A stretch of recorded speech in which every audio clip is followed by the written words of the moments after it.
साथियों नमस्कार। आप सभी को पता है कि हमारे जो पशु है रूमिनेंट, हमारी गाय, हमारी भैंस, हमारी बकरी, ये घास को अच्छे तरीके से पचा लेते हैं। ये क्यों पचा पाते हैं? इनमें ये जो घास पचाने की क्रिया है वो क्रिया किसी एंजाइम की वजह से नहीं होती है, जबकि ये क्रिया करने के लिए इनके रूमन में, जो कि पेट का बड़ा हिस्सा होता है, आप सभी को पता है कि जो रूमिनेंट है, जुगाली करने वाले जानवर हैं, उनमें 4 पेट होते हैं। रूमन होता है, रेटिकुलम होता है, ओमेजम होता है और एबोमेजम होता है। तो ये जो चारों पेट हैं, उनमें से जो पहला और सबसे बड़ा पेट होता है, जिसे हम रूमन बोलते हैं, उस रूमन में विशेष प्रकार के लाभदायक कीटाणु होते हैं और उन्हीं लाभदायक कीटाणुओं को हम माइक्रोफ्लोरा बोलते हैं।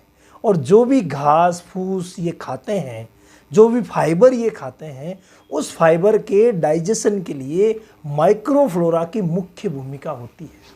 यानी इनका पाचन किसी एंजाइम की वजह से नहीं, जबकि कीटाणुओं की वजह से होता है, जो लाभदायक कीटाणु, जिन्हें हम माइक्रोफ्लोरा बोलते हैं।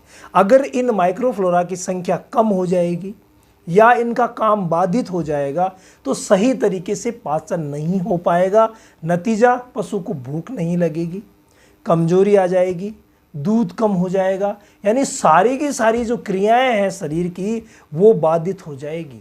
इतने ज़रूरी है ये माइक्रोफ्लोरा हमारी गाय, हमारी भैंस के लिए, हमारी बकरियों के लिए। तो माइक्रोफ्लोरा के बारे में सभी को समझना ज़रूरी है। देखिए, रूमन की एक निश्चित पीएच होती है, यानी अम्लीयता और क्षारीयता का जो लेवल है, पीएच, वो निश्चित होती है, जो कि 6 से 7 के बीच में रहती है। अगर ये पीएच कम हो जाती है तो माइक्रोफ्लोरा डिस्टर्ब हो जाते हैं। अगर ये पीएच ज़्यादा हो जाती है तो माइक्रोफ्लोरा डिस्टर्ब हो जाते हैं। और जब माइक्रोफ्लोरा डिस्टर्ब हो जाते हैं, यानी मर जाते हैं, तो उस कंडीशन में फिर भोजन का पाचन बाधित हो जाता है। नतीजा जो मैंने अभी आपको बताया था। तो ये माइक्रोफ्लोरा के बारे में जानना सभी पशुपालकों को और मेरे प्रैक्टिशनर भाइयों को बहुत ज़्यादा ज़रूरी है। देखिए, माइक्रोफ्लोरा जो कि एक प्रकार के कीटाणु है, ये कीटाणु अगर इनकी कैटेगरी देखें तो ये 3 प्रकार के होते हैं। पहले है बैक्टीरिया, यानी ये 3 प्रकार के होते हैं। बैक्टीरिया भी होते हैं जिन्हें हम जीवाणु बोलते हैं। दूसरे है प्रोटोजोआ, यानी परजीवी, परजीवी भी रहते हैं। और तीसरे रहते हैं फंगस, यानी फफूंद। 3 प्रकार के माइक्रोफ्लोरा होते हैं। इन तीनों में से जो प्रमुख होता है वो होता है बैक्टीरियल माइक्रोफ्लोरा, यानी एक बैक्टीरिया का समूह है जो कि माइक्रोफ्लोरा के रूप में, यानी लाभदायक कीटाणु के रूप में काम करता है। और इस बैक्टीरिया के समूह का जो काम होता है वो होता है मुख्य पाचन क्रिया को करना, यानी फाइबर को पचाना, स्टार्च को पचाना, ये जो प्रोटीन पाचन, ये सारे पाचन की जो प्रक्रियाएं हैं, यानी माइक्रोफ्लोरा में से ही जो मुख्य काम करने वाले हैं वो है बैक्टीरिया। इसीलिए बैक्टीरिया की अहमियत जो है वो माइक्रोफ्लोरा में ज़्यादा है और इनकी संख्या 52% होती है, यानी 52% संख्या जो है पूरे, अगर माइक्रोफ्लोरा 100 है तो उनमें से 52 बैक्टीरियल होंगे, जो कि सेलुलोज का पाचन करते हैं और हमारे पशुओं को पूरी ग्रोथ प्रदान करते हैं। रूमन में दूसरे प्रकार के जो माइक्रोफ्लोरा होते हैं वो होते हैं प्रोटोजोआ।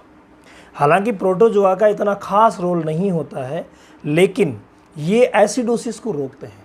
तो जो रूमिनल एसिडोसिस को रोकने में प्रोटोजोआ की भूमिका अच्छी रहती है तीनों में से। हालांकि ये हर वक्त बैक्टीरिया की मदद करते हैं, जबकि बैक्टीरिया को खाते भी रहते हैं।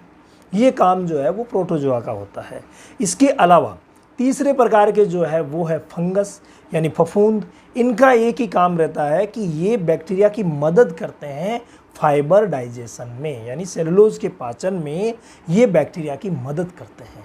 तो ये तीनों प्रकार के जो माइक्रोफ्लोरा है ये रूमन में रहते हैं, जो कि बहुत ही ज़्यादा ज़रूरी है। आज का ये वीडियो बनाने का उद्देश्य यही था कि आपको माइक्रोफ्लोरा के बारे में जानकारी दी जाए। अब अगले वीडियो में हम लेंगे कि ये जब डिस्टर्ब होते हैं तो क्या क्या समस्याएं हो सकती है। तो आज के लिए बस इतना ही।